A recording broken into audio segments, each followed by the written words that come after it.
Hi everyone.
Record. No, no,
Hi, everyone. I think we're safe to start. So if more people join us, they can jump in. So hi, everyone. From me, I am Jovana, and today we are here for our final event in the Free to Be project. So this is like a final virtual exchange. So I was thinking to go over some details with you before we begin. So yeah, I wanted to say hi in all of our languages. So ciao, hello, përshëndetje, and zdravo. So I hope you had a good day. So and that this end of the Thursday will be yeah, and that this end of the day will be as fun for you as we prepared. So, before we begin, I know that people are, a bit distant in these online exchanges in a way where we are here in the online Zoom sphere and so on. But in case you want to say something, you can communicate via chat or via some other platforms that we'll be using. I'm also inviting you to unmute your mic if you want to share it like this. If you don't mind, I would ask you to turn on your cameras. I think it's way better when we see each other. And yeah, definitely prepare some coffee, tea, or snacks so you can kind of stay hydrated and you can kind of follow this with your own comfort. So let's start with this one.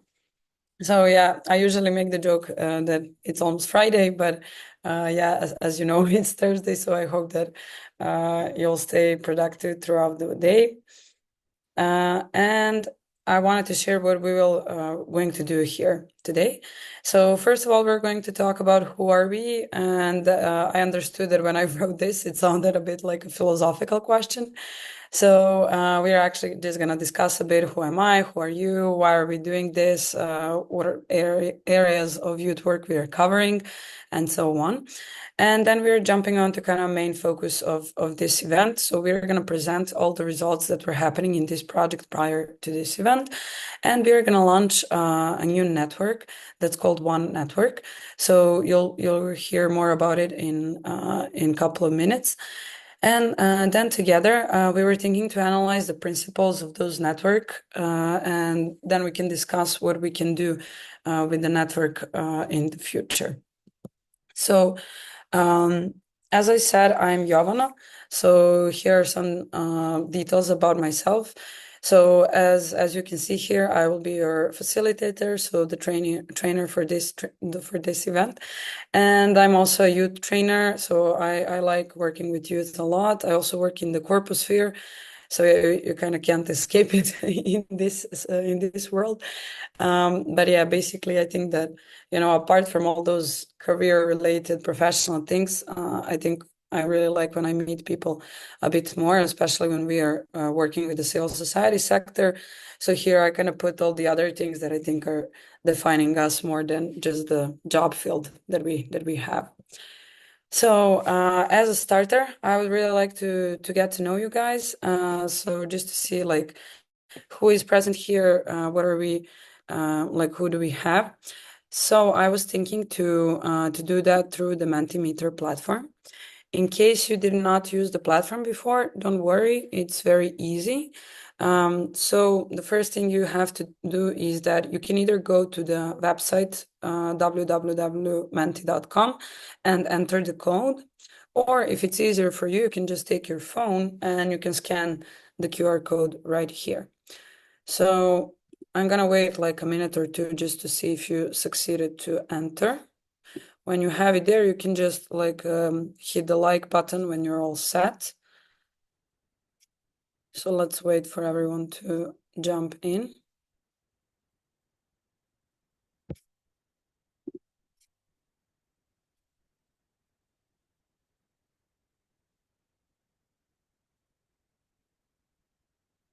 All right, I see you're slowly getting to it. And one more detail for you is that it will be using this Menti platform throughout the entire event, so you can keep it open because you'll probably need it later on. So yeah. Okay.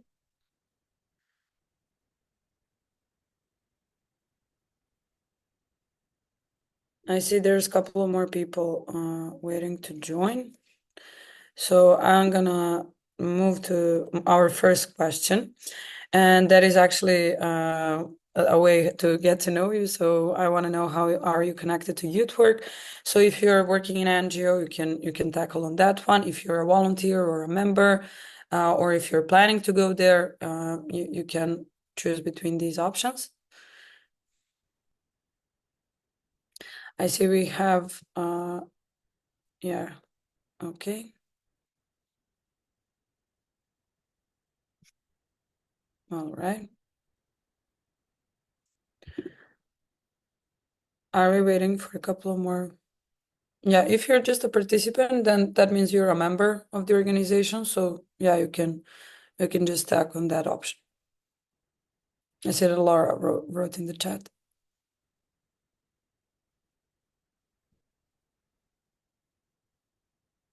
Okay. I think we're waiting for a couple more answers. I see there's 15 of us, so I'm trying to see if everyone got to the Menti. If someone has issues to enter the platform, you can write in the chat so we can see how to help you out.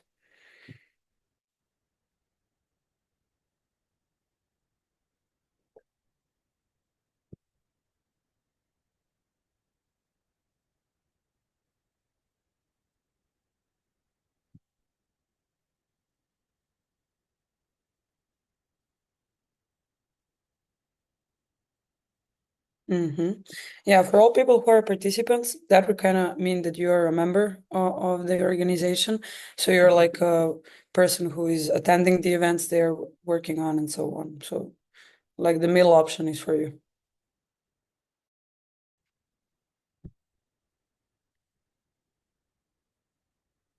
All right. I think we're safe to move on, but if someone has issues to join the Menti or something like that, feel free to write in the chat. So I see we have a good mix here. So we have people who are already in the NGO sphere. So you can be working as a project coordinator, manager, associate, youth worker, trainer, even in like the growth areas for marketing and so on. So if you're a volunteer or a member, so that means that either you're volunteering on all the activities that they're organizing, or that you're attending the activities they're organizing, and that's also great. And I see that some people plan to move to NGOs, which is also cool. I see there are two more people that just joined us. So we're at a part of getting to know each other. So what you need to do at this moment is to go to menti.com website and use the code to enter the Mentimeter. So there you'll have some questions, and then you have some options to answer there. All right, if you're ready, let's move to our next question. So have you participated in the previous project activities? I'm referring to this project Free2B. Okay, some people were there. For some of you, it's the first time.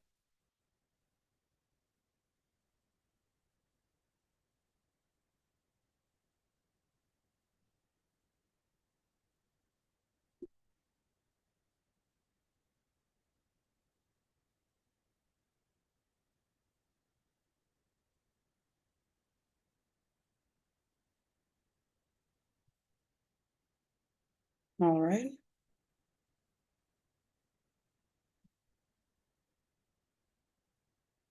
Okay, we have a perfect mix.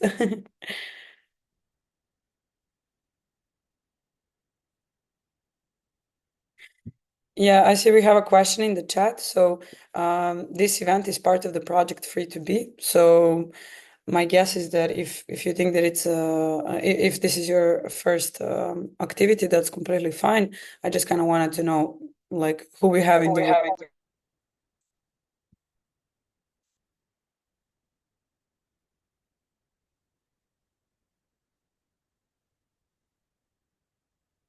All right, let's see our next question. Where are you based? So these are all the partner countries in this project. So you can just tackle the point from where you are.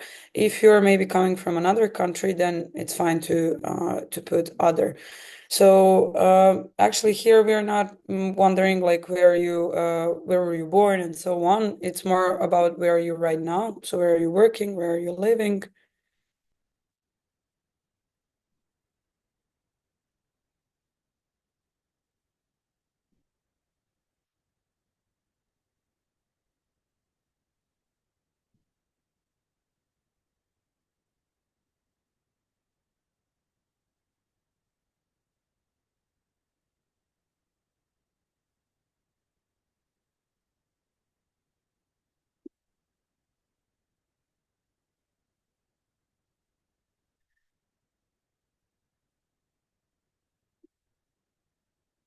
Yeah, I see that Montenegro is not here, but I did put it as an option. Yeah, thank you for saying that.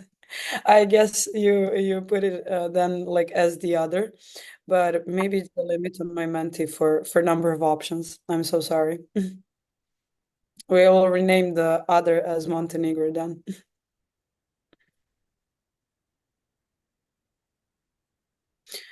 Okay.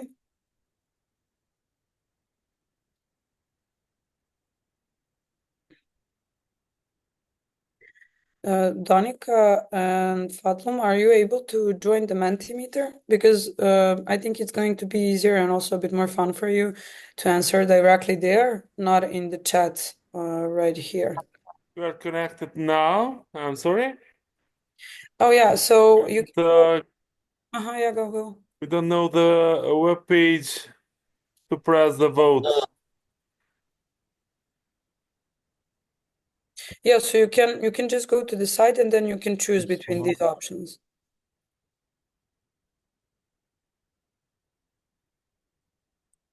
Did you manage to enter the Menti platform?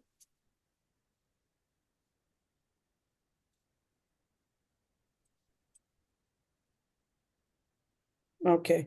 If you have some issues, just let us know in the chat. But for everyone who joined us recently, yeah, you can just go to the menti.com website. So you just need to open a browser, type that in, and you can enter the code that it's right here. So we'll be using this Menti platform as kind of our main communication source for the rest of the sessions. I think it's more easier for you as well. So yeah. Okay. Yeah. Yeah, but we should actually go to this website, menti.com.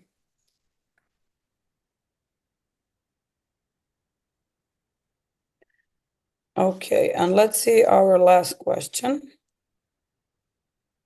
So, what topics do you focus on in your work or activism? So, here you can write more than one answer. So, you can just write down what are the usual topics of your projects, activities, or trainings that you go to, education activities, whatever.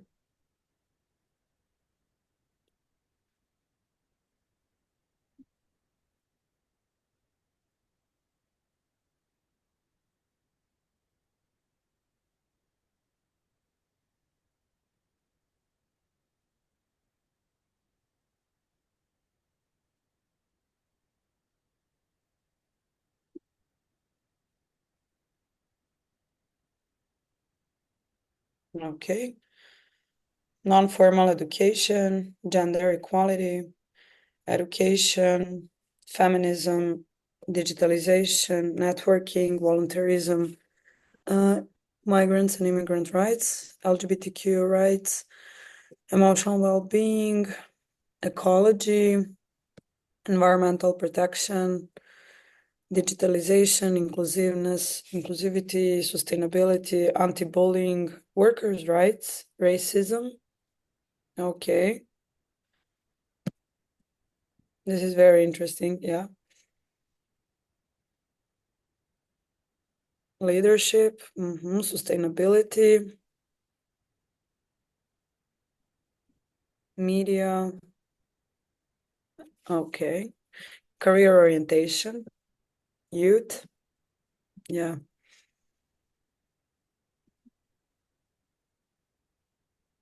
We have some more.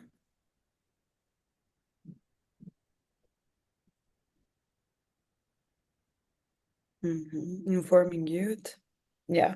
So the interesting thing here is that whatever the topic you kind of like the most, or are by coincidence you're in that topic, all at some moment you're probably going to realize that you have to tackle all of these topic together because they are intersectional in a way where they do cross, and we kind of have those situations where even if we want to talk about gender equality, we'll probably have to talk about workers' rights, immigration, then leadership skills, non-formal education, women's picture in the media, and so on.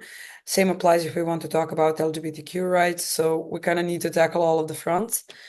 But then, of course, we can work in one of these topics individually, like when we want to target skills of people in that particular sphere. But usually, a good approach is to kind of over the time to do them together. Okay, cool. For now, we are finished with the Mentimeter, but no worries. We're gonna get back to this one. So I'm gonna get back to our presentation. All right. So can someone confirm? Just can you see my screen, like the presentation itself? Yeah. Okay. Perfect. So, someone asked, is this the first activity or is it independent activity? So it's a good question, because I actually wanted to talk to you about this project. So the project Free to Be is actually lasting way longer than this. So I think it started somewhere in the beginning of last year. And this project has like it has one main objective, which is preventing homophobic and transphobic cyberbullying among young people. So the initial focus was on digital spheres and protecting all of those values that we all believe in. So as a sub-objective for this particular event, I put the second note right here, which is creation of a permanent network of youth association and young people that will work on raising awareness and prevention of the cyberbullying. So you'll see throughout this event what activities we kind of imagined to do and what was actually being done in the past. So throughout this project, there were actually a lot of activities before this event. So main things were to educate people, to identify the issues, and also to talk about ways how we want to prevent those. So this project kickstarted with a workshop that was focused on intercultural dialogue. So here we were talking about different ethnicities, races, nationalities, religion, orientations, and so on. So we kind of wanted to start with this one. So it was aimed to people that are already a youth worker, but also to all of the young people who are still exploring the topics.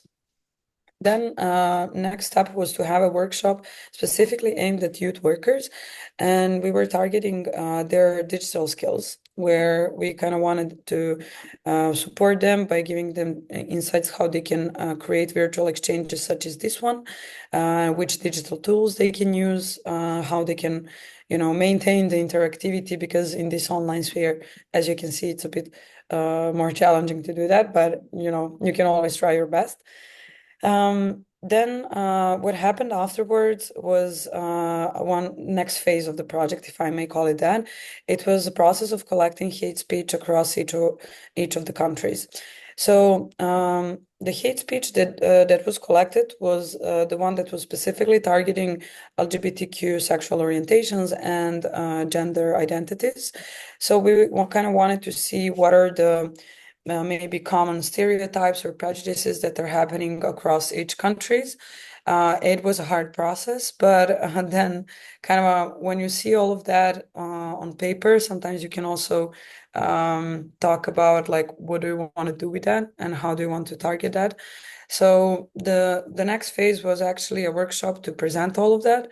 And we kind of devoted a bit more time to creating ideas how we can prevent those techniques, how we can actually stay safe on the internet. And then we were actually talking about some cool, innovative ideas for counter narratives where it's very common in the queer community that some of the hate speech words or narratives that people used were kind of re-owned and used now as a new term. So maybe the term that you know, queer community, that wasn't a word for identification of LGBTQ community, so it was just a word to identify someone who is a bit weird or odd.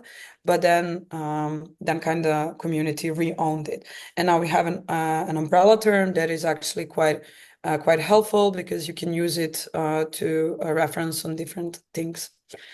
So after that, we were continuing to talk about our next steps because we were trying to see how to present all those materials and data to people in our communities. So we had a training that was kind of focused on creating successful online campaigns, specifically in civil society sector. So we were kind of taking a bit thing, from marketing, from research of the market, and then we were kind of creating a new campaign for the things that we did throughout this project. After that, there was also again a local activity that united people from the partner organization, and they were actually the ones who were creating a base as a foundation for the network that we are today going to see and launch. So they were crafting a manifesto, which we will talk a bit about later. And today you will actually get an opportunity to see the networks, to see the website, how it looks like, and also you'll have an opportunity to take part into building the network. So that's what we kind of prepared for you for this event today. So now I have a question for you. During your work with the civil society, what were the main challenges that you faced? And you can answer to this question as an organization, as a participant, as a volunteer, as a trainer, youth worker. So it can go on in each direction. And you can use our chat box to answer the question. I think it's going to be the easiest.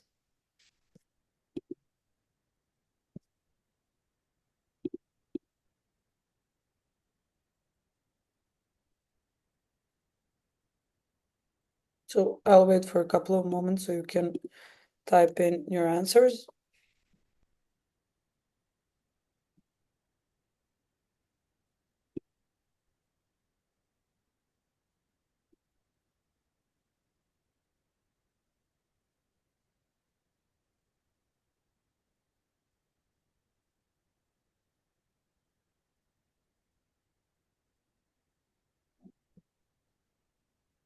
Here, for example, you can talk from different point of views. Here, someone wrote limited resources.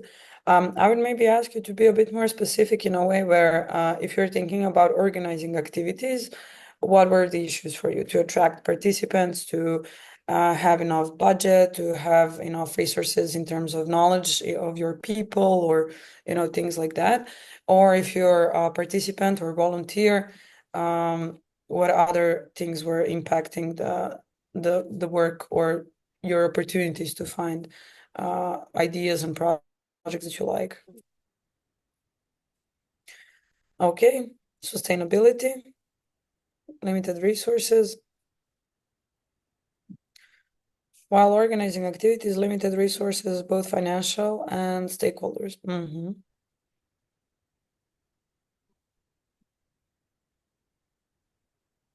Emotional involvement. Yeah, I understand that. Yeah. Lack of interest for certain activities. Lack of budget. Okay. What about people who are just participants and they are not working in the NGO? What were the challenges you faced? Resource constraints. Okay.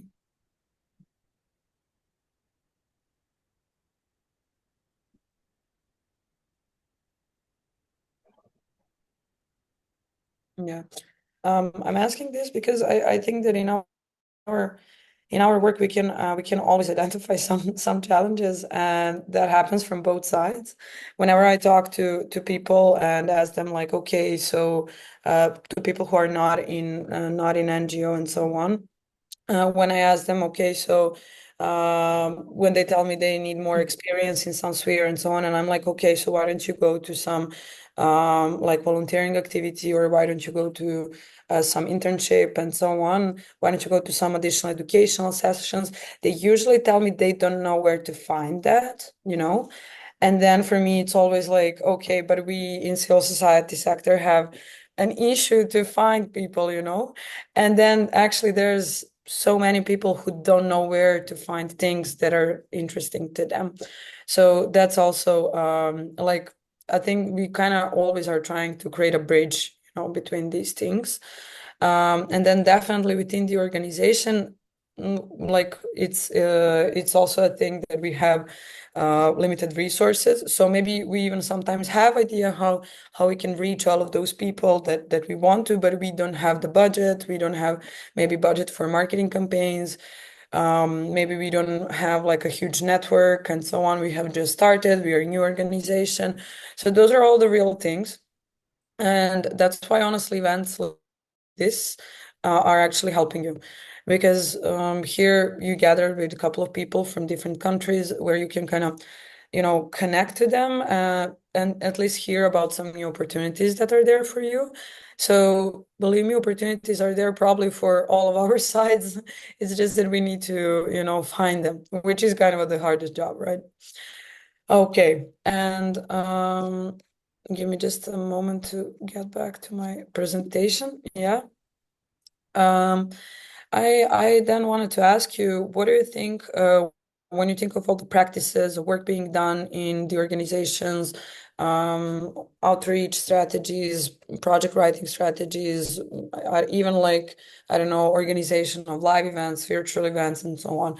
So what would be the practices that you want to see that are improving in the NGO?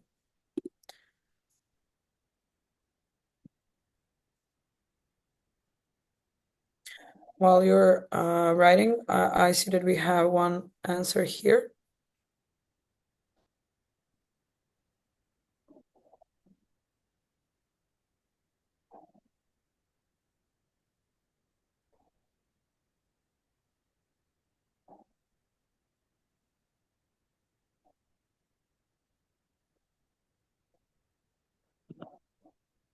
Mm. Communication and engagement. Okay. Yeah.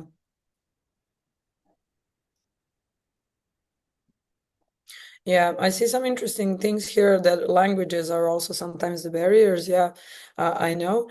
Yes, English is our kind of a unique language in Europe, but still it's not always as easy to tell all your ideas and thoughts and values and thoughts through the language that is not your prime language.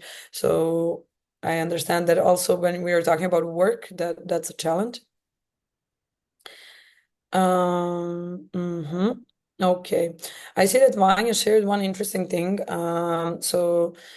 You mentioned that you were working as a volunteer trainer and you had a lot of meetings with people in the first grade. So you were talking about feminism, and when you mentioned the question of yeah, do you want to share? You can you can go. Yes, hello. I just wanted to ask if it's okay that I speak because typing will take me longer time after you. No, definitely, it's even better. Let's Okay, thank you, thank you. Please continue. No, yeah.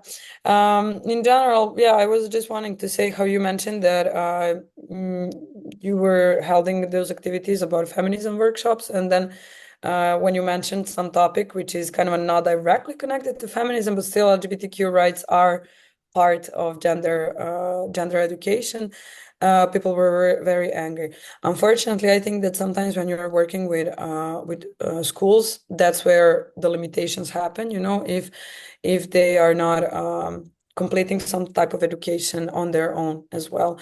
But honestly, congrats for these brave things, because I know it's very hard to be in those situations where people don't want to talk about a topic that you know it's important. So praise. Other, Yes, thank you. I yeah. just wanted to say that I'm a first grader, so my main teacher thought that it will be easier for me to explain it to them. But many students understand in Montenegro this point, but some of the mostly boys wouldn't really love to discuss this topic because they believe that those people aren't as equal as people who are straight.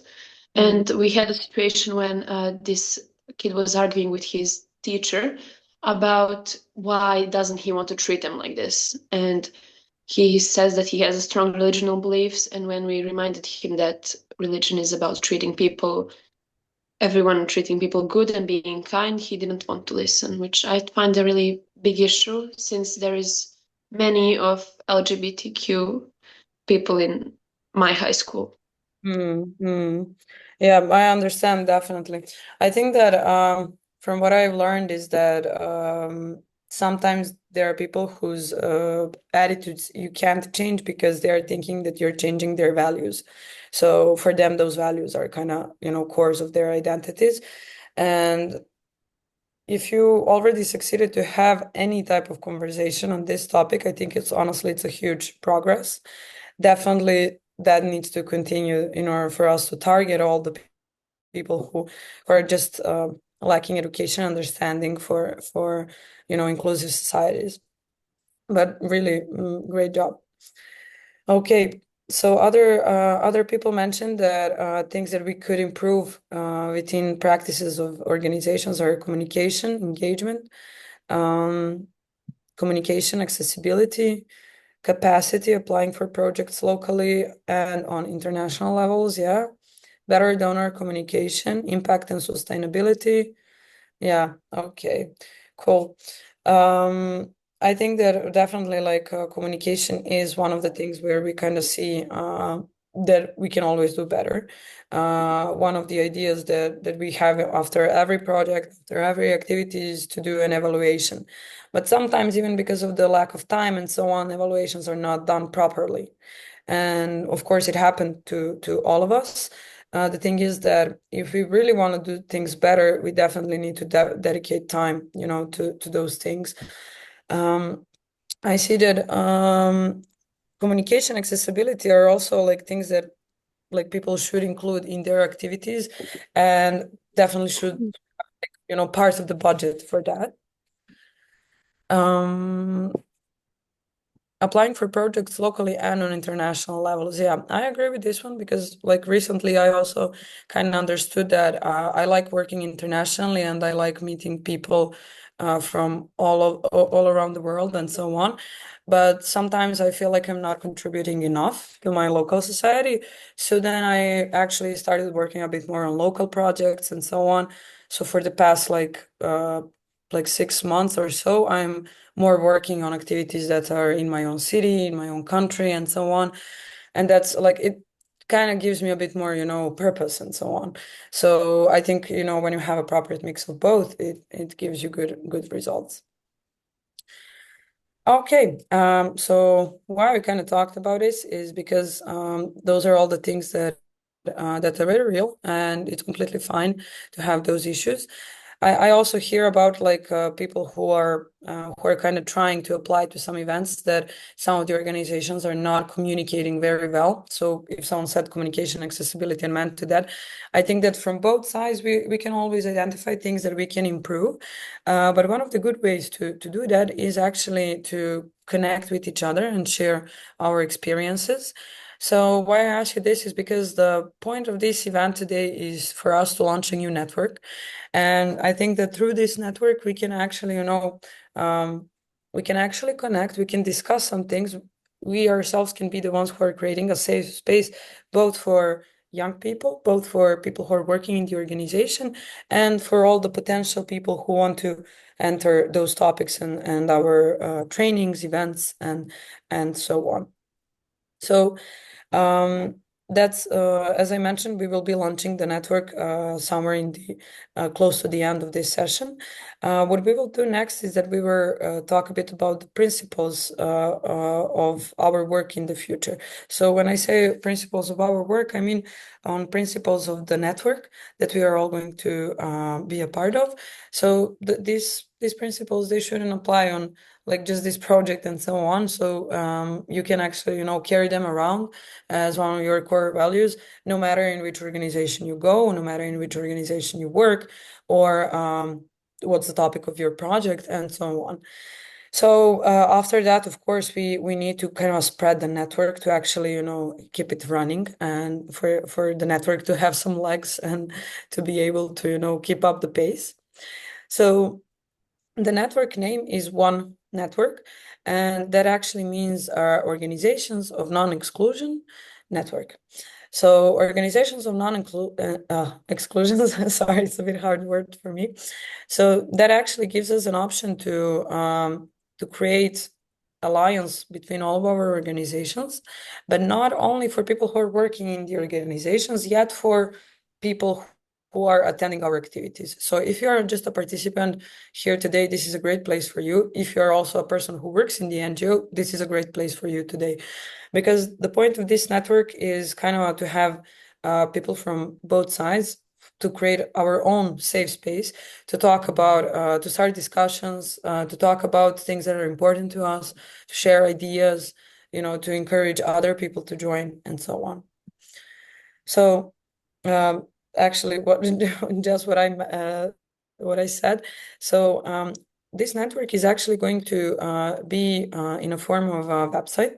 So we'll have a network that you can join as a participant, and you just like register with your account, and then you'll have options to start discussions. You'll see that you have options to put some challenge there, so people can answer the question and so on. Then you'll have a place with all the members so you can kind of connect with people from other organizations or find local youths. And then you also have a place for events. So the idea is that when the network is as spread as we would like it to be, we can all share our events there as well. So then other partners from organizations can see that, maybe share it on their own networks, or our participants can see that we are hosting some events, and it's going to be easier for them to kind of, apply, see details about it, and so on. I mean, as I said, this is definitely the initial idea is to create a safe space to start discussions that are, and to give people a space to share their personal stories, to share their opinions, values, to talk about ideas, how they want to work on prevention of some issues that we notice in our societies, and so on. So idea after this event is that you share the network with the organizations from your country. So if you're a person in the NGO currently, so you're working in the NGO or you're volunteering, it would be good if you would like to join to the network, and also to share the network to other organizations who you know from your country or region. And then definitely it would be good to use some of your events to share the network with local youth, because we need kind of both sides there, to have also participants and people from organizations. So that's the only way we can actually hear, well, what are the issues that our young people have, and then think, okay, so what we can do about it? What event can we create? What idea can we develop, and so on. And for people who are working in NGOs, this is also a good idea for you to use during your events, like during trainings or during some event or virtual or in-person events, because you can use the platform to like pose the question and start some discussion, and then you can actually tell your participants, to answer the questions right there. So you can kind of use it as an engagement tool. But also you can then tell them a bit more about the network. You can tell them that they can actually follow the events and activities on the network for the future. Okay, so what is happening right now?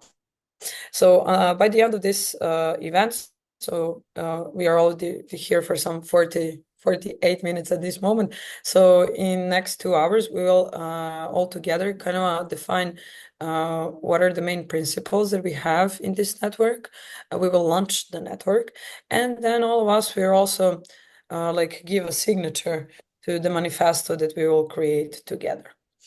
So these are kind of the ideas for our next 2 sessions.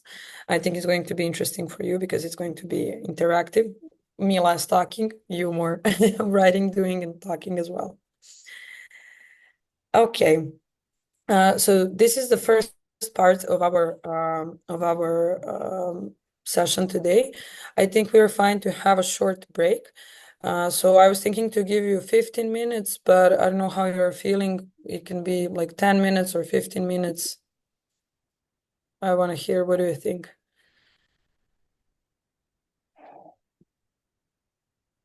You can write it in the chat.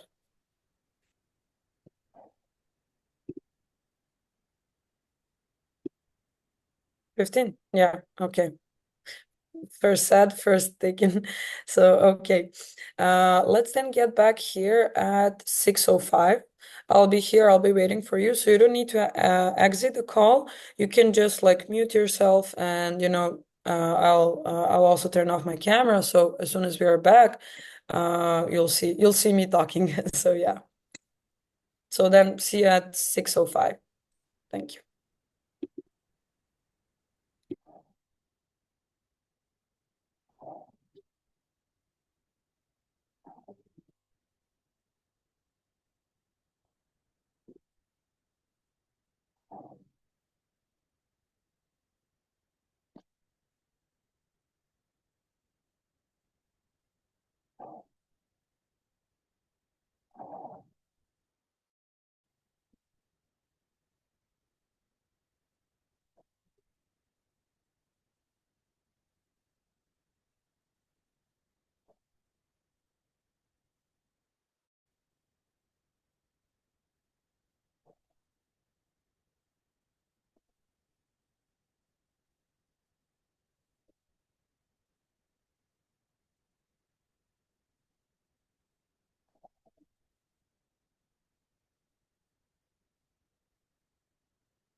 All right, we are getting back from our break, so I hope that all of you are here. And before we go, I just kind of wanted to ask you to share how are you right now?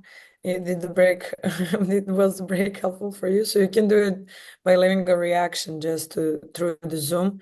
So here you have like options to leave a heart or leave a celebration or something else like a flower and so on. Okay, yeah,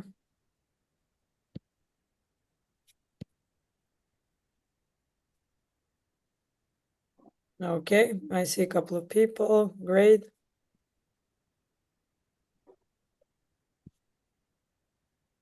Anna says ill but ready to go. Thank you. Thank you for joining.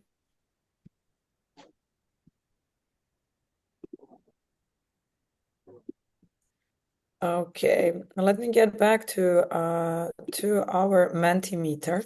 So that's the platform we used previously. So I'll be sharing a screen for you again. Give me a second here.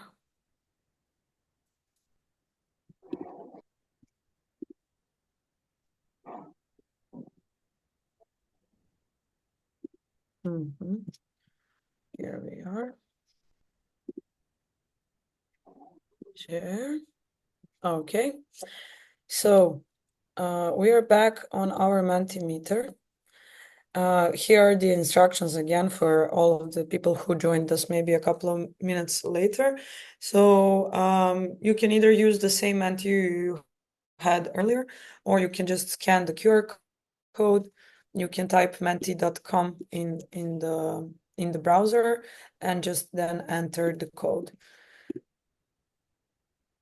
So when you're here, you have like the like option that you're all set up. So just leave it for me so I know if we can start.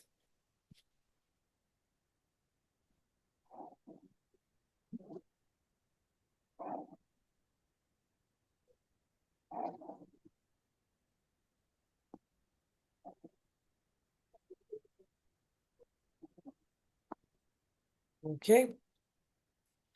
Okay. Now I'm going to ask you a question before we actually jump to explaining what are we gonna do, what is a manifesto, and so on. But when you hear about the word manifesto, I just want to hear from you, what does it mean to you, or what does it remind you to? What do you think it is?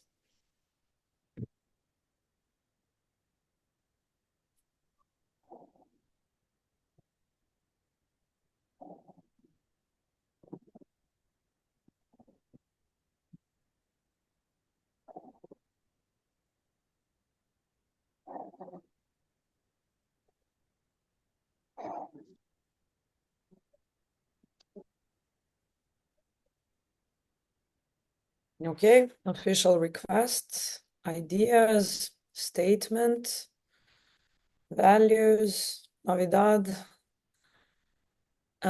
purpose, strategy, commitente, like a commitment, I guess. Yeah. Purpose, intention, goals. Yeah. Okay, I see we have 9 participants here, so I'm just gonna wait for all of you to be able to join.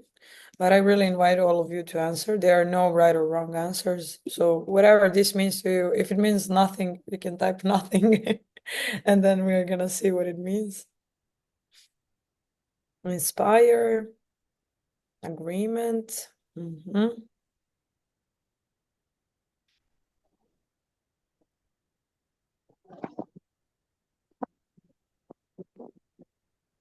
Fixing. Meaning. We have also legacy. Okay. Inspire. Purpose behind the work. Commitment to do better. Someone also wrote a rule book. Okay. So many different words. Yeah.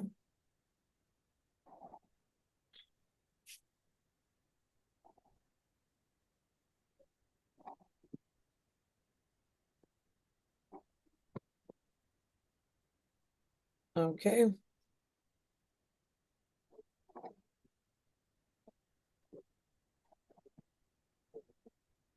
Okay.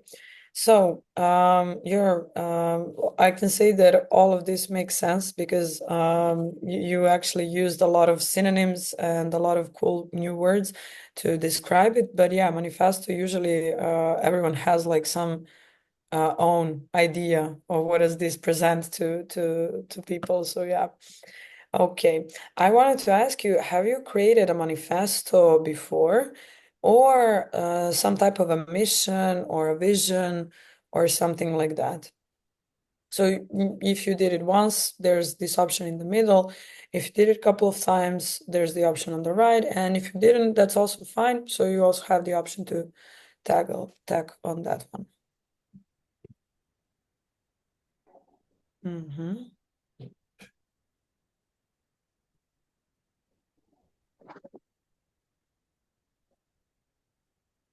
Mm-hmm.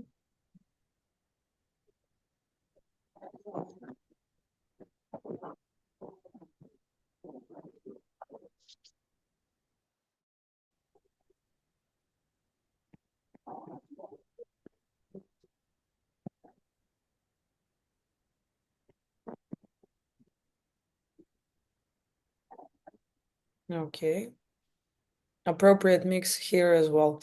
I think this is the best we could hope for because it's great when you have people who like didn't experience something and then people who did.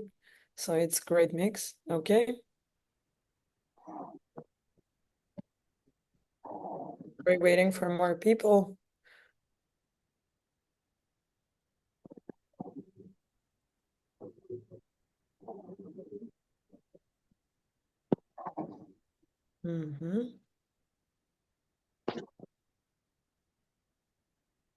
All right.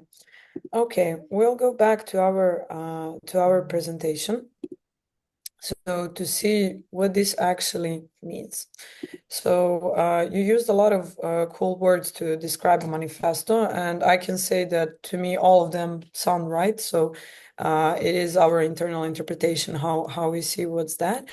But if we were to like see what's the definition of the manifesto, it's actually like a statement. So it can be on paper, it can be in digital form, doesn't matter, but it's usually in some written form, where we are stating what are our beliefs, goals, or plans.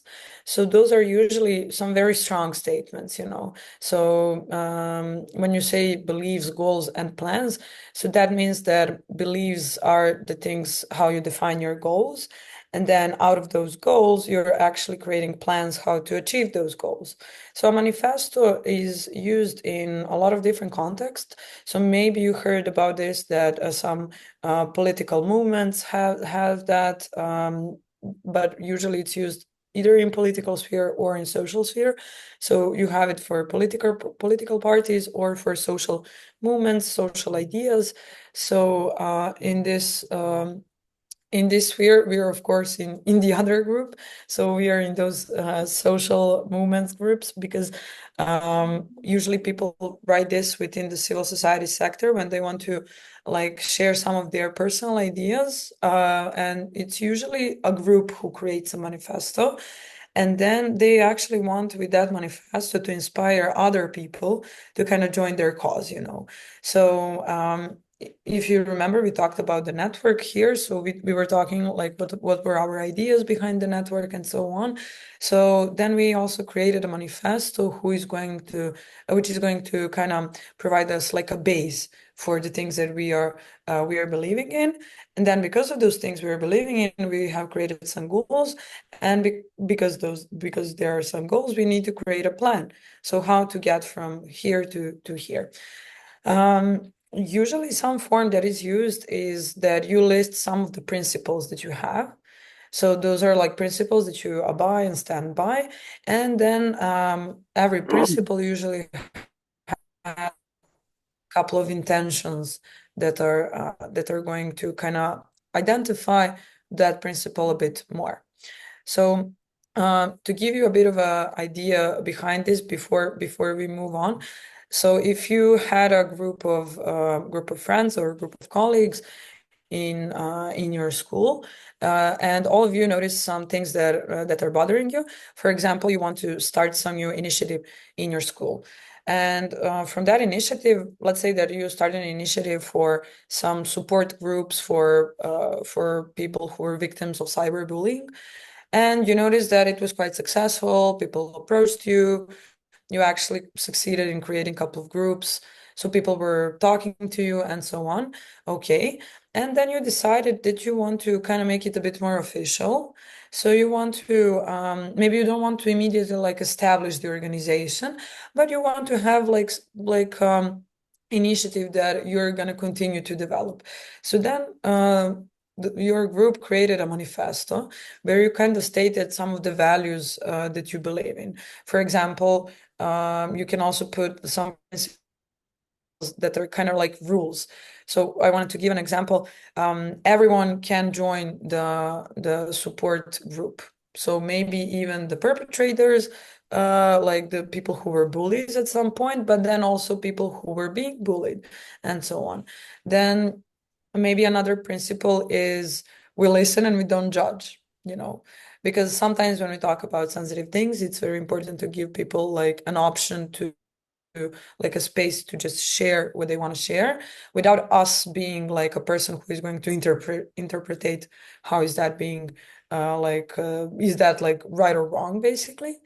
Then another principle can be if you like another principle. I'm trying to think of a lot of things at once, sorry. So another principle can be we are gonna measure our impacts periodically. So for example, we want to see that if we are actually helping people or not. Then we can make a principle about the topics that we will cover. So we can say our principles are that we are educating people about this. Then we are creating groups like support groups where we are just discussing about this. And then we are creating like follow-up activity groups, which are actually the people who joined the support groups, and now they can even share this knowledge they gathered with other participants and so on, and other people in the school and so on. So manifestos can be written basically for anything that you kind of want to launch. Usually it's being done when you want to do something big. So like that's why we call it manifesto. But probably whenever you have some idea, you'll have to write something similar to this. So that's why I ask you, did you maybe sometimes write a mission or a vision for something? Because that's also being done like when you want to start your own business, not only when you want to do some social like initiative and so on. So this is something that's present like in a lot of spheres, but usually it helps people to understand what are the core values of that entire group of people who are going to be a part of some activities that are coming.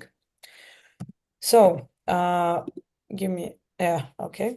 So what we did before this event is that if you remember that we had like the last activity before this was actually activity that was conducted by all of the partner organizations where people actually created a manifesto for the One Network. So they kind of created all the objectives of the network. So what are their kind of goals and what do they want to achieve with this? Then they also created action points for those things. They also listed what are the measurements. So how are they going to follow the progress of this? And some performance indicators that will tell them, okay, so if we have a scale, like if we have a score on the scale 6 out of 10, are we considering that to be a good or a bad thing? So those are all of the things that you need to do up front. So the good thing about this is because that means that whatever you do when you're a member of the network, you can use this manifesto as a guidance for yourself.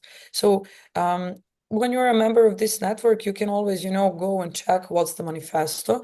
So even when you join the network initially, if you didn't hear about this before, or for example, you weren't here on this event, you can see what are the core principles and values of the network. So that's like one good thing of the manifesto. Second good thing is that you can implement that in all the other things that you're doing within this sphere of work. So when we are working with civil society, it's very good to have that like inner values, strong inner system of values. But the thing is that sometimes when you see those things in written, it can actually help you, to guide you through, for example, when you're writing a project, when you're writing a proposal, or when you're thinking of, okay, how can we create an event in this country? Should we choose the more local, rural, urban place, and so on? Because you always need to think about how to, respect all those principles that you have that are usually aimed at including as many people as possible. So what we are going to do now is that we are going to gather in our groups. So we created a couple of break rooms for you, and we will just like go over the principles now together before before we spread you into groups. So I will jump back to the concrete action points in a minute. So for this part, we are actually going to use Canva. It has like whiteboard, so you'll see some of the things listed there. So I'm going to share a screen, but then also I will send you the link here in the group chat on the Zoom. So open this link because you should like type some things, you should write some things, and so on. So I'll just wait for a minute or two for everyone to enter the link that I sent you.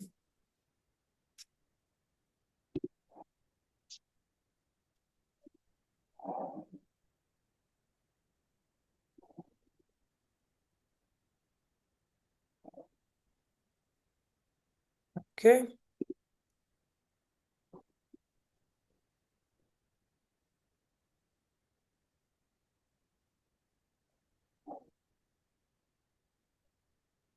Good.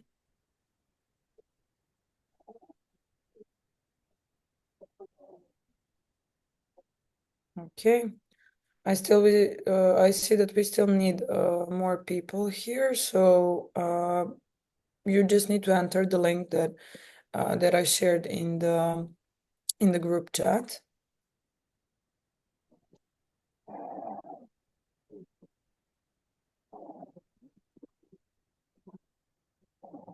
You don't need to register or anything. You can just enter as a guest.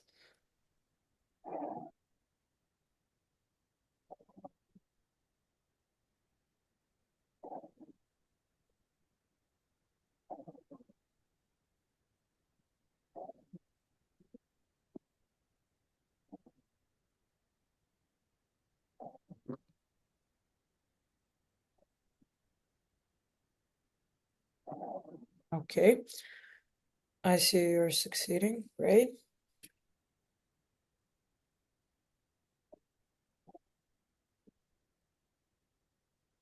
Okay, so what we have here is the manifesto that was created for the network that we are going to see.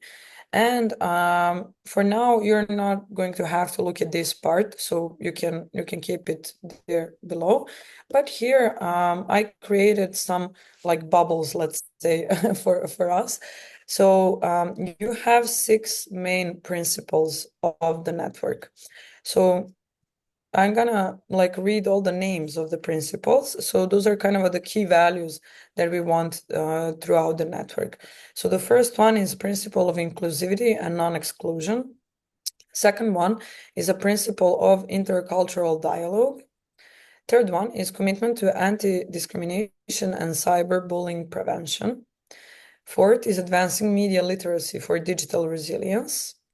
And then we have 2 more here. Fifth is ensuring accessibility and resource equity. And then the last one is commitment to gender equality. So, what is your task now is that we are going to spread you throughout 6 groups. So each group is going to work on one principle, and I'm going to come to your break room and to tell you what's your principle. Let's put it that way. But in general, before you actually start working on the principle, you have a task just to get to know with other people in your group. So for now, you have 5 minutes in the group. You should just like say your name, country, organization, and at that point, I will be joining your group. So I will tell you which of the principles you should work on. So the first step is just to meet the people that are present in your group. Okay. Do you maybe have some questions or so?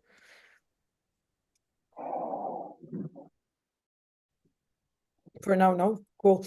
Then we can launch the groups easy.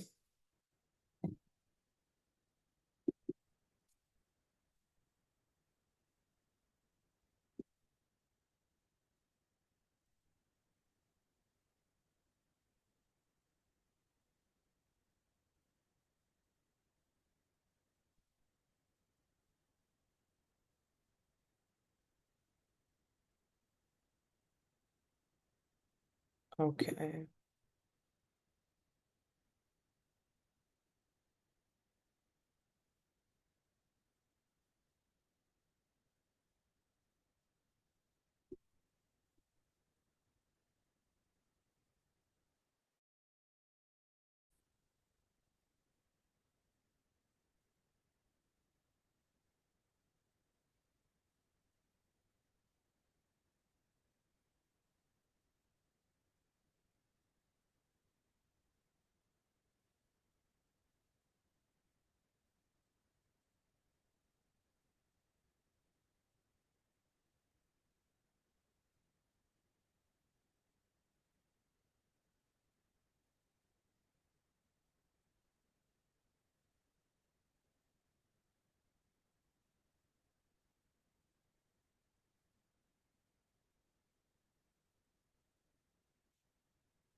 Look at that. Wait, this is the person that clicked the button.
Okay.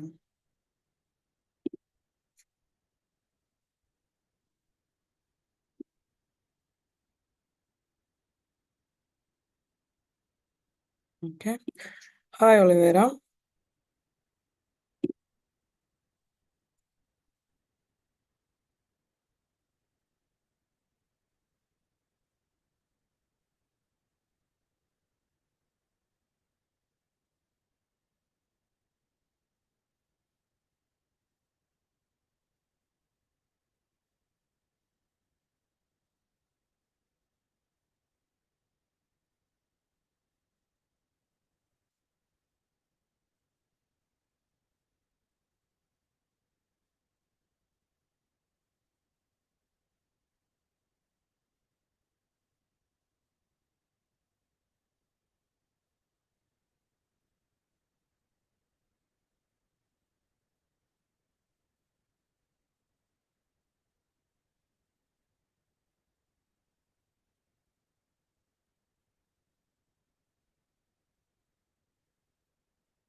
Welcome back.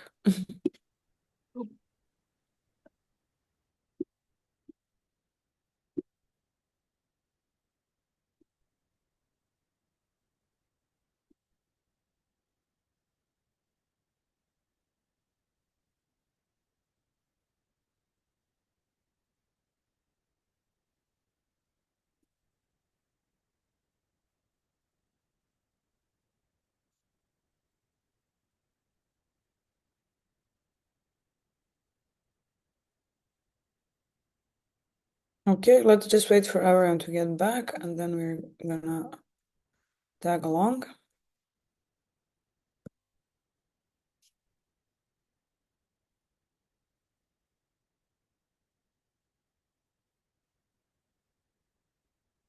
Okay, I think everyone is back. What we are gonna do now is that you're going to see, like, now when you got to know a bit more about the principles, you're going to see what were the issues that were originally being targeted by those. So why are we doing this? It's because whenever someone writes a manifesto and whenever you want to have like some plan for for a certain activity, it's good to analyze the manifesto that was written. So basically, we're gonna do it in a very simple way. So you just need to answer two questions here. So let me just share the screen again so you can see how that looks like. So I told you which principle was kind of your group's principle. What you should do is that to the circle that's connected to it. So as you can see, every has like a line there. So you should answer these two questions. First one is what issues are addressed by this principle? So you can just say based on this, where people said what they kind of want to do and what are the values, what issues are they solving if they do it in this particular way? And the second question is, would you add anything to this? So if you define that issues that are targeting are, for example, here we have principle of inclusivity and non-exclusion. So we were talking about how we can remove barriers and include more members, how we can better outreach to people, and how we can give youth opportunity to be an advocate for a change in their community. If you have like one more, two, three things that you would like to add to this in order for that issue to be targeted, you can then write it here. So you just have those two short questions to do this, and you have 15 minutes for this. So how you can do that is that when you open the link and you find your principle, you'll have, as I said, connected circle. So you just need to double click and you'll see a typing icon, so you can immediately add some text. So you can just like, if you want to write a first question, then you can just like go here, add something. And if you want to add something for the second one, also go to the second question. So you can you will be in the same groups, so you can start working. And Isabel, we can start the groups. And in the meantime, just let me know, do you maybe have some question regarding the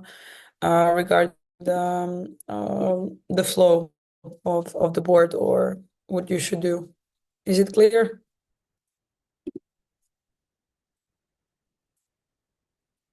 You can leave a reaction like this if it's okay, or if you have something else. Okay, cool. Okay, give us a moment here, and then we are gonna start the groups.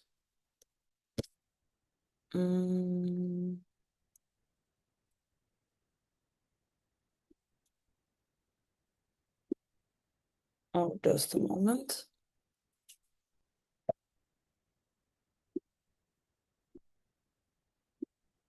Okay.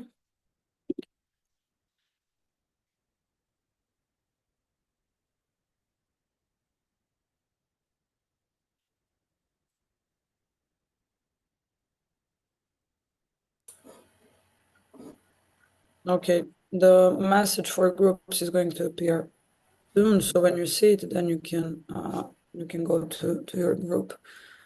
But as you can see, we we are trying to create it immediately, but then we were changing codes, so yeah, technicalities.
Tenemos regalito porque podéis acompañaros en este maravilloso make-up con la sombra de ojos de Shadow Stick dura 16 horas. Hay estos dos tonos diferentes.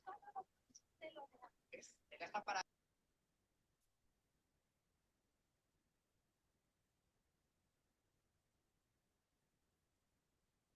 Okay, let's wait for everyone to get back to the main room.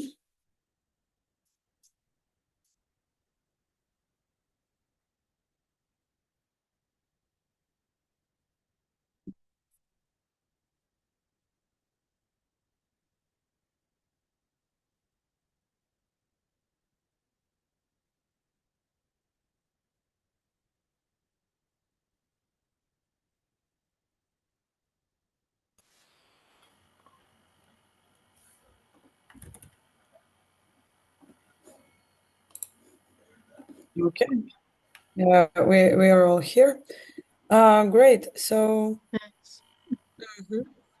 yeah, I see that you are close to finishing, or you already finished. So great job.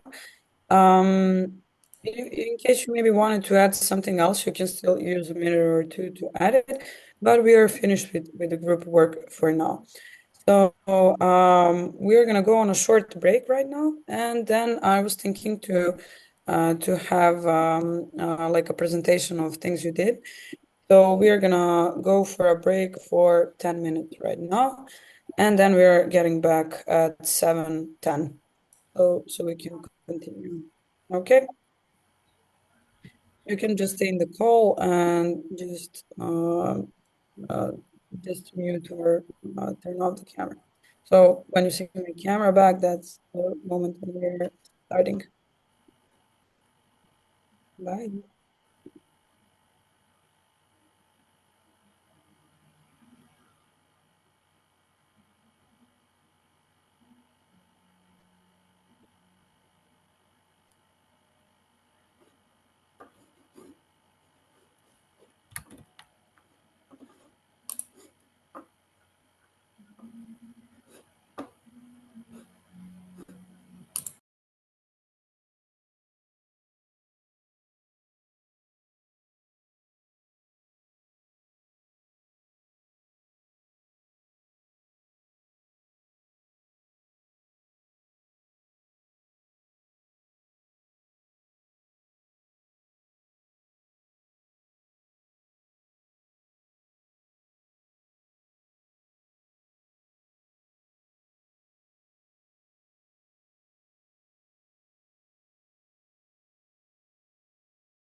Okay. I hope you're back. Let's do another round of reactions on Zoom when you get back. So you can just leave some emoji.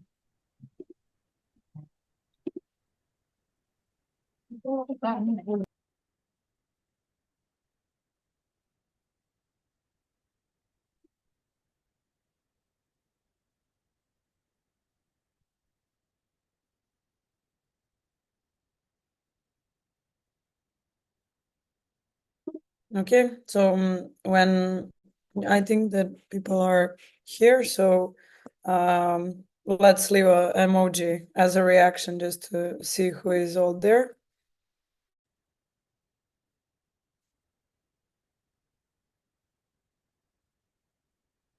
Okay.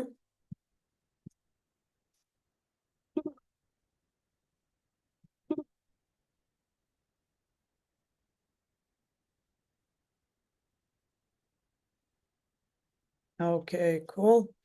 I think we have most of the people.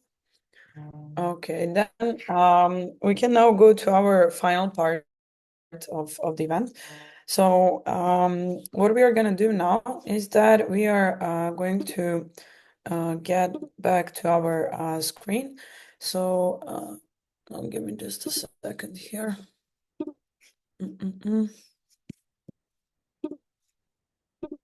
So, okay. Here it comes.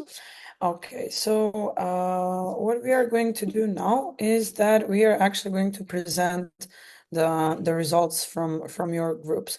So for every principle you worked on, so some groups worked on one, some groups worked on two principles. So in short, you can just tell us what was the principle about, what issues are you do you think that are being addressed by that principle, and if there's something that you want to add to the principle, you can also share that with us. So let's start with the first group. I'm going to open our platform, but wait, not Menti. I need this one. Okay, so principle number one. Who worked on the principle number one. So one person from the group can just reach out, tell us the main key points about your principle.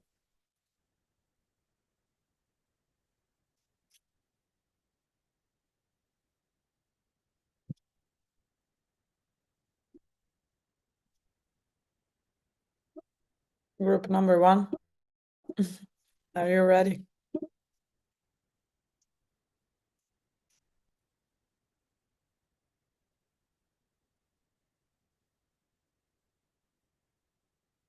Tanya, let me see who else is here. Fatum, Donika.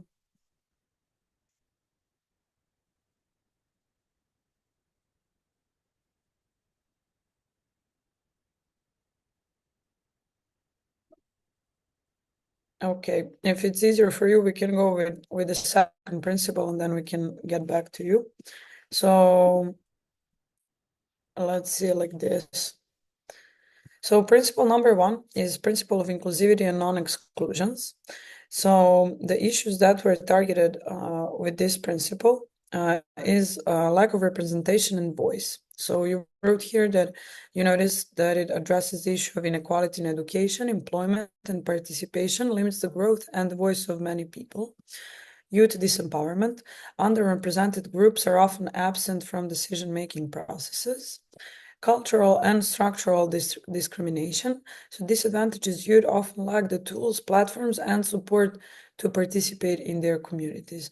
Yeah, definitely. So this is why we are actually analyzing the manifesto itself, because whenever you write a strategy, it's a very good thing to have other people look at it and kind of tell you, did you address all of those things? Did you include that group for whom you're working, and so on? So basically, this activity is also kind of giving the power back to youth to see if the manifesto is good. So what you would add is support groups for young people, if I understand. Establishment of youth support groups. So on this, you would add to create a safe, inclusive peer support groups where young people can share experiences, access emotional and social support, and build connections. Okay, great job. If you're not comfortable with speaking, you can tell me. I can read your principles, but I think it's more fun for you who wrote it to share with us what you thought. Okay, let's go to principle number 2. So group who worked on the principle number 2. Yeah, it was us. Do you want to share? Yeah, of course. I can share something we've written. So we try to keep it short and not take too much space. So we discussed that the principle number 2 addresses social exclusion, since usually the young people who are, let's say, victims of hate speech are socially excluded, discrimination as well. We also tackle the lack of support, because these people usually are not given support or haven't received support, because they usually struggle with expressing how they feel and what they have gone through, and of course mental well-being, because we want them to feel better, of course, and not to feel excluded. Regarding the things that we would add, maybe social media campaigns to raise awareness among the wider public, and maybe just share some stories or some facts about how hate speech can affect young people in general, to make collaborations with schools, usually, mostly with primary schools or even high schools as well, where we can maybe have some offline local workshops to tackle this issue and just educate young people on the topic. And this was added, I think, I'm not sure, to try to engage different cultures so they get to know each other. Yeah. Yeah, so your principle was for intercultural dialogue, and Yeah. here you can also see, like for everyone else, who, how when we were talking about what topics do we cover in our work in the beginning, so these things are very intersectional in a way where even when you want to talk about intercultural dialogue, that topic itself is very wide. So it's good that you can address a lot of different issues that you noticed and actions. Cool. Let's see principle number 3.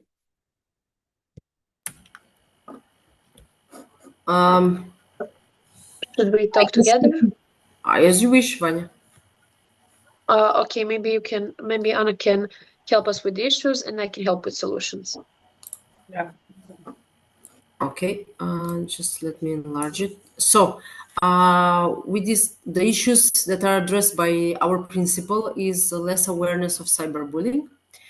Teachers focus on victims generally, but not generally, but always they focus on the victims, but they don't focus so much on the bullies and the background of why are the reason that they are behaving in the way that they are behaving. The punishments are not made to fix them. I mean, fix them is in brackets, because they are not working on the reasons why the bullies are behaving in such a way, but they're focusing on just to punish them as a sort of to say that we are just doing something and the punishment is something that we have done. But it doesn't really solve the general issue. Bullies are somebody else's victims, because they don't usually start because of nothing. Always there is some kind of reason of the behavior of the bullies, and they need to be guided as well, not just to be, reflect on them in a negative way on things that they are doing. But that they should be guided in a positive manner on how to change their behavior and the things that they are saying or doing. Victims do not feel safe to approach teachers because bullies are either part of their groups, group members, classes can be, for example, or they are cool, seen as cool in their school, university, in their surrounding, and this can additionally stigmatize the victim, which is causing them like a barrier, an obstacle for them to approach and to speak about it. Vanya? All right, so we were discussing the solutions, and what came to our mind. I believe that all of you heard of the Arthur's Knights. I mean, Arthur's table, where he would sit his knights in a circle, so everyone would feel equal and free, and obviously safe. So our main idea was to monthly, each class would have these kind of meetings in a way that they would sit together and discuss the problems that happened past months. The bully and the victim would be able to say their opinions and to discuss this problem. And their peers would be there to support them and share their own stories in some cases. We would start this with first trainings for youth trainers, which will be the ones who will help others in this circle. And what I wanted to say was that there is no space for judging in this circle, and the bully would be able to find themselves, because when it's happening in the class or in smaller high schools, everybody is aware of the bully. So kids will be able to find it themselves and help each other by this, because teenagers and kids' minds work on that way to learn from each other in some kind of coping mechanism. Thank you. Yeah. So yeah, your principle was commitment to anti-discrimination and cyberbullying. So it's very cool how you narrowed it down to schools, because I think that's like the place where, you know, all people like either become victims or bullies. So unfortunately, we have that division of roles in the formal education. So I think like for the solutions that you mentioned, that's a great opportunity for NGOs to jump in and do those sorts of things, because I think we're even unaware of how much of these activities are usually they're not carried out by like by professors or, you know, by some people from the school. Rather, those people from the school are cooperating with some of the NGOs. So for everyone who would like to address this more, this can be a good idea for the future work. Okay, and Thank principle. you. Yeah, you also worked on the principle number 4, yeah? Yes. Yeah, you can go then. We didn't really work much, but I saw somebody that is typing down something, because we spoke so much about 3. So there is some person typing on 4. I don't know which one it is. Maybe this person can, because there's something written in blue, as you can see. Okay. So who wants to share about the principle number 4? But we can help, and we'll be happy to discuss this topic together with that person, if it's possible, obviously. I think, yeah, from next group they started working on 4, and then they were focused on 6 later on. Okay, maybe I can start for a try, because we were reading about this. I think that the main issue is that the bully himself or herself isn't aware that they are the bully. They think that it's some kind of a joke and that they will lose their time easier. Yeah, I mean this principle is promoting media literacy as a tool for digital resilience. So media literacy is an informational literacy is actually a very huge topic, but it's a very important one and it's a good part of these principles, because everything that we do kind of should have some space in the media, you know. So even if we connect it specifically to cyberbullying, or even just like we can educate people about like how can themselves prevent on social networks, because they are just a part of our everyday lives. So yeah, and as you mentioned, like usually people are spreading the hate through media because they are not aware that it's hate, it's not a joke. Yeah. Yes, I would also like to add that the how do I explain it? The materials that came from social media can also trigger someone and push them into bullying, because many teenagers and kids are sent to these examples of the fake social media world, and they are ready to imitate the influencers or to judge someone because they don't like that principle, that influencer, or that content. And they're probably ready to imitate them. As I said before, kids and teenagers learn but what they see, and they are, in my opinion, watching too much wrong content of people who send wrong values to young people and pushing them into thinking of, I don't know, beauty standards, intellectual standards, comparing themselves with people on social media, and it reacts bad to the bully and to the victim because it's all about their mental health. Yeah, yeah. And I mean, you have like when we are talking about media, one of the main source of hate speech and misinformation and so on are actually media outlets. So, we also have to kind of educate people how to consume the content in order not to like gather and take those values that are being promoted in our mainstream media and in tabloids and so on. Yes. And the first step that I think every single person has to is self-awareness, and we have to stop normalizing certain things like unhealthy beauty standards. There are many examples this year and last year that started with on social media, especially on TikTok. First it was Instagram, and now it's TikTok. And I think that many of us don't realize how what some people glamorize as, I don't know, someone's life, it's really an issue and it's viewed wrong. Yeah, I agree. You're right. Okay, cool. Thank you. Let's see. You're welcome. Let's see principle number 5.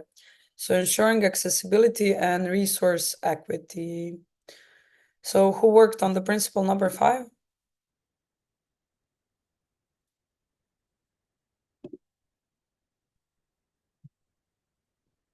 I don't have the groups right here, so I can't see who was there. But if it's easier for you, I can read what you wrote. So issues that are addressed by this principle are digital division. Yeah, great catch. So many individuals, especially in rural or low-income communities, are lacking access to devices, internet, or digital literacy. So yeah, one of the intentions was a resource allocation. Where we could actually provide tools for youth that are taking part in some of our activities and so on. So yeah. So we shouldn't just like assume that people have all those things. Unequal access to programs and services, geographic locations, physical ability, financial limitations often prevent participation. That's it. Yeah, that's why I asked you in the beginning, did you also, as a participant, like identify some challenges, maybe to look for opportunities and so on?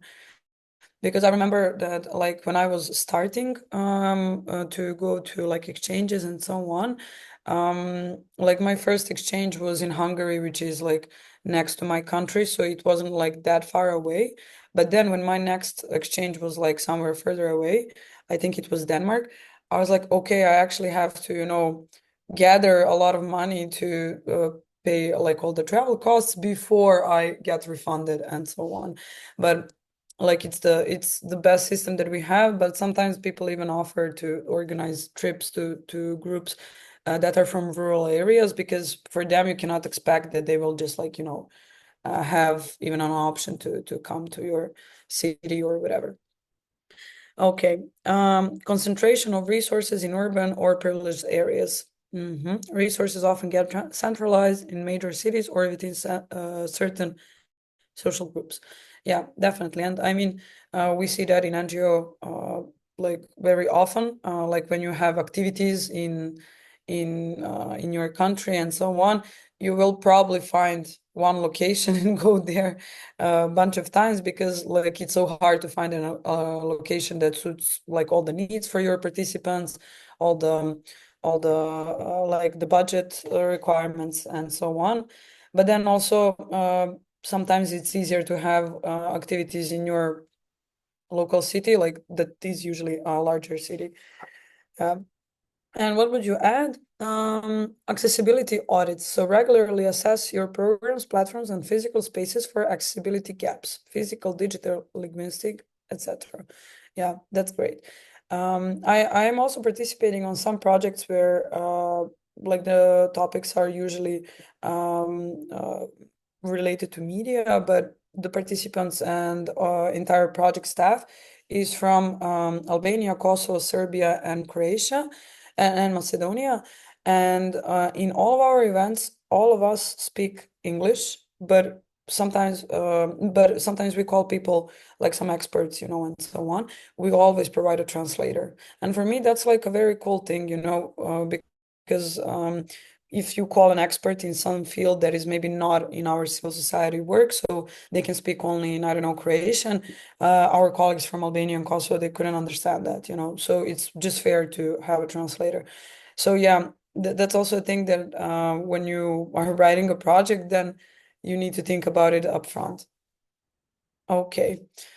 Let's see. Sorry, my screen moved.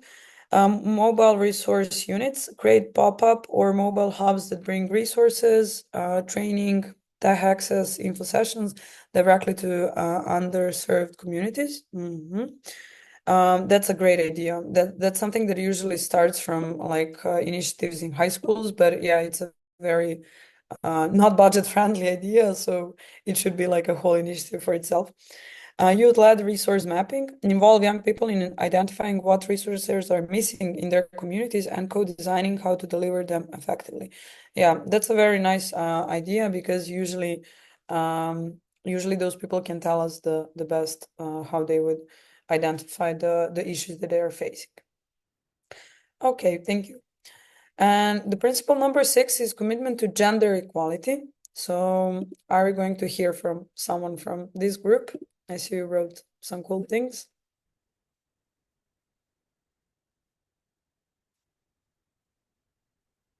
Okay, this group also doesn't feel comfortable in talking, so I can read it for you.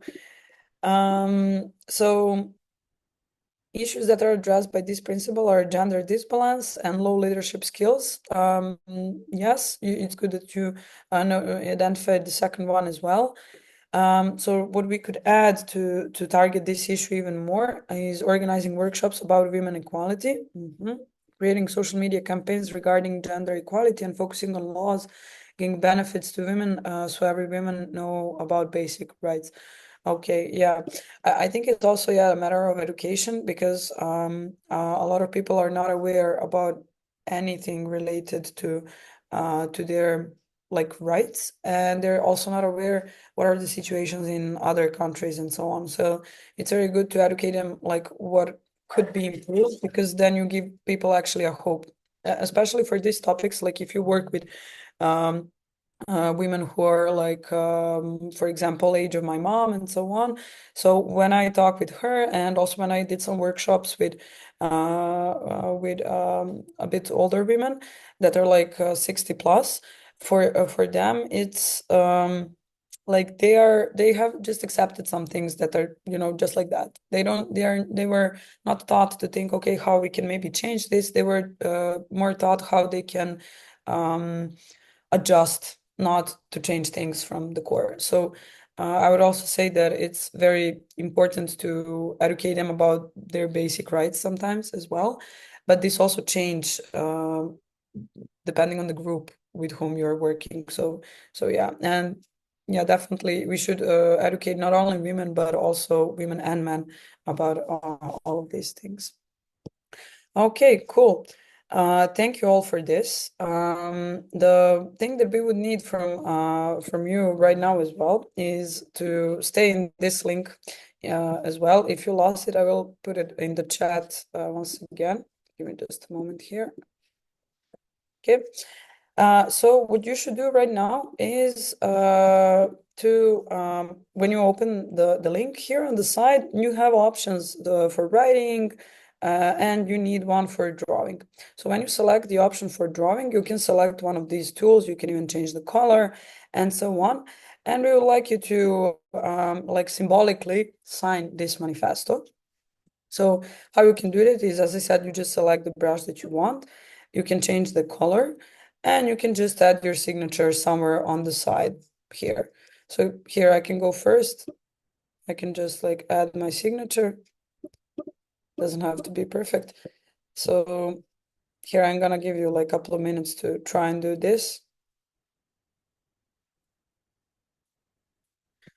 So here on the side, you can click on tools, and then you'll see these options for drawing.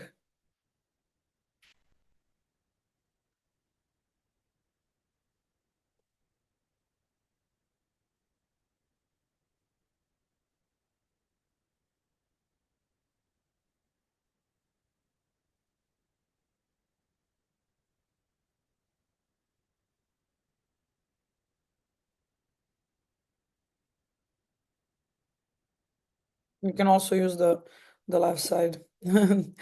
It's not only here, so feel free wherever you find some space.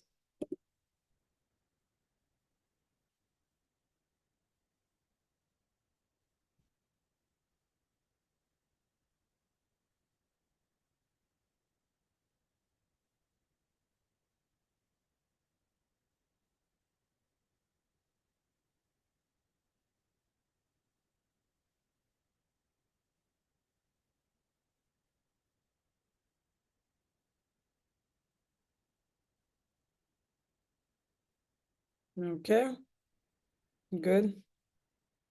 Nice colors. As you can see, I like when it's colorful.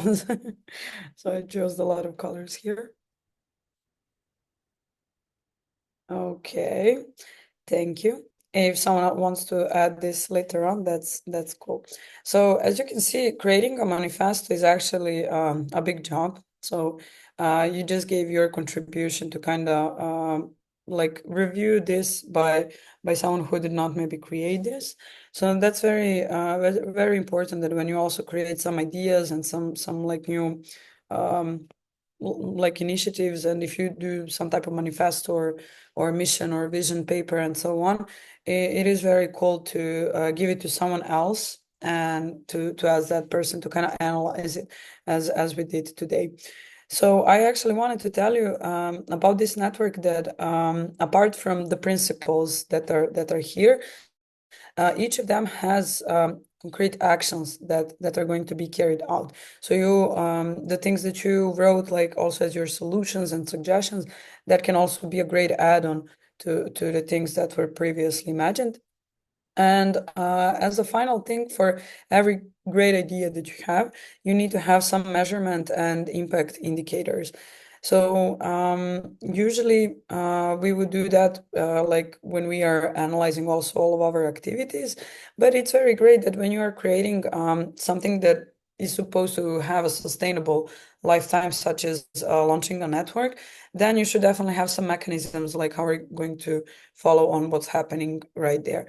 So for example, for this project and for the network itself, idea is to have a couple of these measurements and indicators. So the first thing is that knowledge assessments will be done regularly, initially and periodically. So this means that we want to hear literally what knowledge people have gathered because of the network or because of the activities they attended through the project and through the network.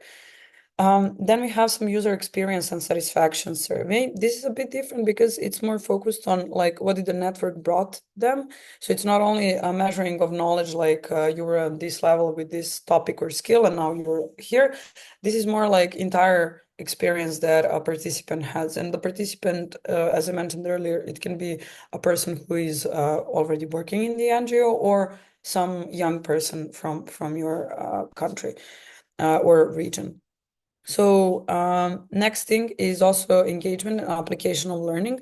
So this is also done through surveys where basically you want to see for the activities that you're doing through the network, do they actually have application of the learned knowledge later on?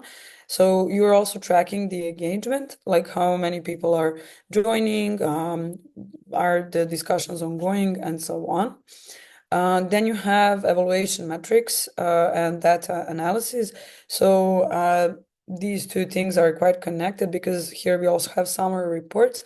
So basically, you really need to have regular reporting about this.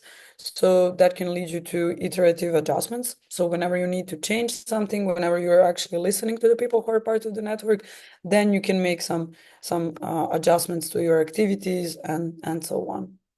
And as the last thing, I put this continuous improvement and long-term impact because here we don't have measurements, but we are actually always taking into account two things, scalability and sustainability. So scalability are saying to us that like how we can, when we look at the things that we did, how we can expand that and how we can kind of, enlarge this network to other regions or some other contexts. So for starters, this is the focus is going to be on prevention of cyberbullying and creating a safe space for discussion and ideas to tackle on this topic. But we can definitely expand that to some other things as well. And there we're actually coming to the sustainability where continuous evaluation and kind of reporting of this is necessary in order for this to be successful. Okay. So I think it's time for us to finally see the network, how it looks like. So I put here a drum roll moment. So I'm going to share the network link with you as well. So give me just a moment to open our chat. So here it is. You can open the link in the chat right here. So as I mentioned, the network itself will be a digital platform, as you can see right here. And then you'll have several sections. So probably now when you open it, you need to kind of create an account. So it's very easy. You can log in with Google or Apple, or you can just enter your name and email, and then you'll be creating an account. So what you can expect if you join the network is to see a members feed. Then you can see like feed is feed. Here you're going to see all the questions like polls that you can use you can answer. Here you'll see those, but you can also start new discussions. And then you're going to see events that are upcoming or that have passed, but or that are near you. So that's kind of the initial idea for now. You can create new things by clicking on create, and then you can just select a place where you want to post something. So for example, when you click on discussion, you can post a question or a poll or article or just write a quick post. So that's why I told you it's a good thing to use this during your events if you're a part of some organization, because you can, for example, use polls that are related to this topic, and then other members of the network will also see that. But then you can also invite those people from your activities to the network. Yeah, you can also invite people very easily by clicking on the name of the network here on the top. You're going to see an invite link. So basically, when you click here, you can copy the link and then share it via email, WhatsApp, or other messaging platforms and so on. So this is how you can invite your other fellows from organizations and also the youth from your country and region. Okay. And what I wanted to say that what can you do right now? Those are the things that we kind of already talked in the beginning. But basically, you can of course join the network. That's kind of the reason why we are here today. You should definitely invite other people to this. And my suggestion, it is to use it during the event so you can actually see the impact and kind of connect people between them. I would like to also thank you for your contribution for this. And the last thing that we will do here is to hear you out a bit. So we're going to do this in two phases. The first phase is going to be again through our Mentimeter. So I'm gonna ask you to go to Menti one last time, and then you can enter the code or scan the code. So when you're there, you can just like the page, so we can kind of start with the questions.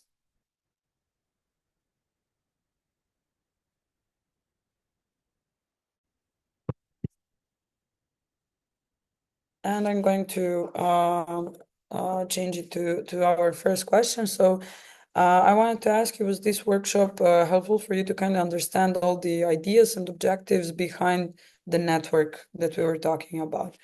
So if you're maybe still unsure about things, that's also fine. So I also have the option, I'm halfway there.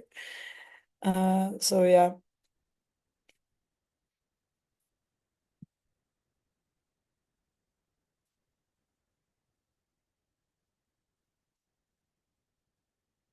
The code is, it's the one here on the top. So you can go to menti.com and then you have this numbers just basically.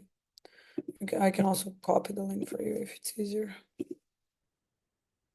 Oh, okay, yeah, I see someone sent it. Cool.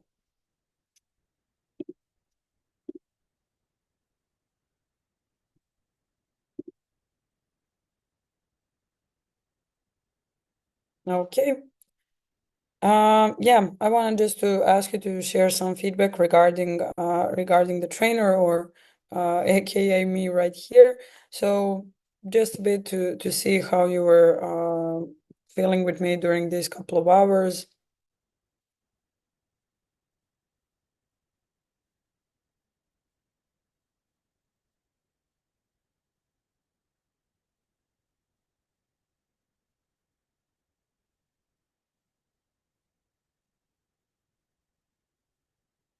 Okay, thank you. And our last question is, did you learn something new, and how was today's workshop for you? So here you have like an empty box, so you can write any comment that you have for the end.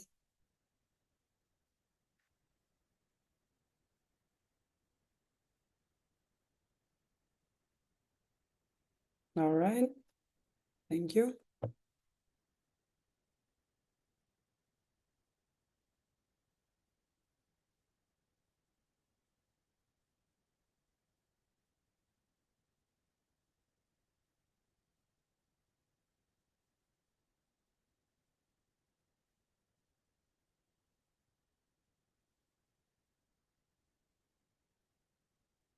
All right.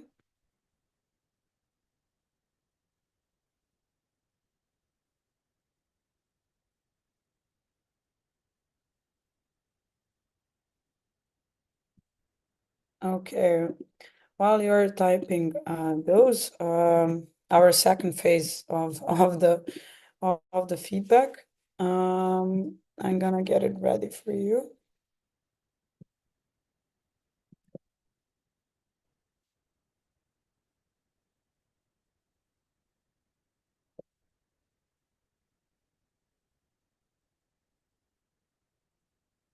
Okay.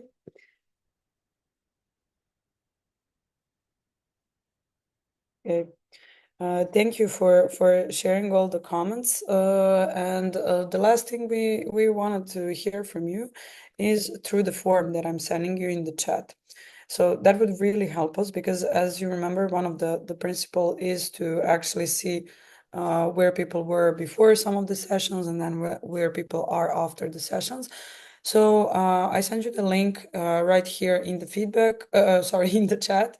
The feedback form is very short, so it's done through the Google form. It's more like a thing that it's more administrative thing that we like to do, so we can kind of record all the answers and see how you were feeling about this session. So whenever you fill out the feedback form, we can end the meeting. And yeah, I see that you already saw it. Okay.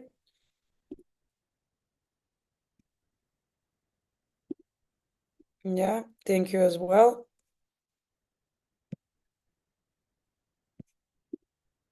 Okay, so I hope all of you save the link so you can just like the message, so just so I know that you did for the feedback. And then I would really like to thank you for today, and with this we are officially done.